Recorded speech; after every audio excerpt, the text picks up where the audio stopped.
21 கமண்டலம் வைக்கும் முறையும் அதன் விளக்கமும். வணக்கம். சித்தர்கள் உலகம் உங்களை வணங்கி வாழ்த்தி மகிழ்கின்றது.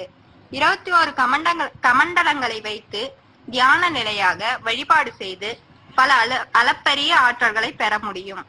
21 கமண்டலங்களை வைத்து நடுவில் அமர்ந்து கொண்டால் நம் தேகம் ஒளி தேகமாக மாறிவிடுகிறது, பிராண ஒளி தேகமாக மாறிவிடுகிறது. இவ்வாறு 21 கமண்டலங்களை வைத்து நடுவில் நாம் அமர்வதால் நம் எண்ணமெல்லாம் பலிதமாகிறது.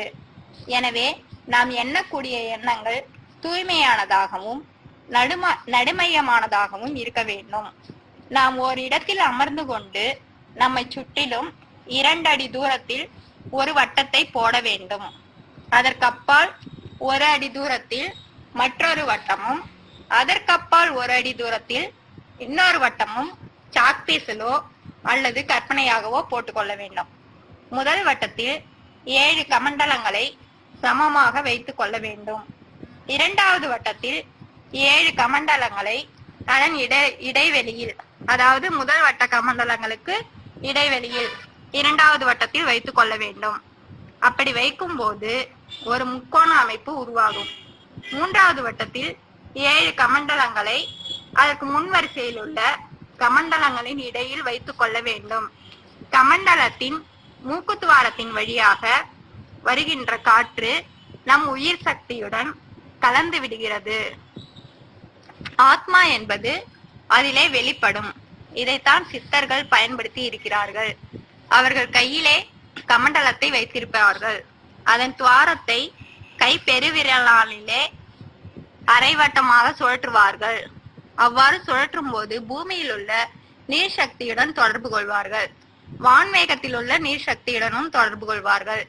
எதிரில் வரும் மிருகங்களுடைய இரத்தத்தில் உள்ள நீர் சக்தியோடும் தொடர்பு கொண்டு அதனை மயக்கி விடுவார்கள்.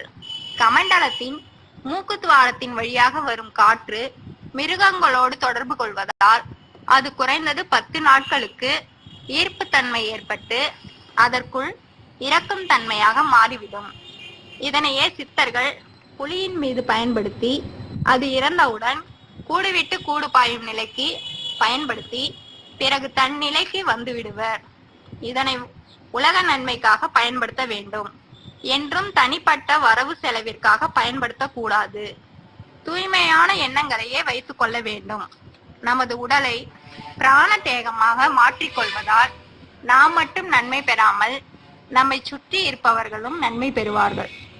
நம் ஊரில் மழை பொழியும், நல்ல வளமுடன் நம் ஊர் இருக்கும். இதனை சித்தர்கள் உலக நன்மைக்காக பயன்படுத்தினர். சித்தர்கள் என்பவர் தன்னை நறுமணமாக்கி தங்களுடைய மலக்கழிவுகள் சிறுநீரை நறுமணமாக்கி கொள்பவர்கள். நவதுவாரங்களையும் நறுமணமாக்கி கொள்பவர்கள். எவ்வாறு ஓர் ஆலயம் அதன் புனித தன்மையை மறைத்து 3வது கண் திறக்கும் முறையை மறந்து விட்டோமோ அதனை சித்தர்கள் உலகம் நாம் வருங்காலத்தில் இழந்துவிடக் கூடாது என்பதற்காக பதிவு செய்து கொடுக்கிறது. அந்த சித்தர்களின் நிலையை நீங்கள் அடைய வேண்டும் என வணங்கி வாழ்த்தி மகிழ்கின்றோம். நன்றி, வணக்கம். வாழ்க வளமுடன். வாழ்க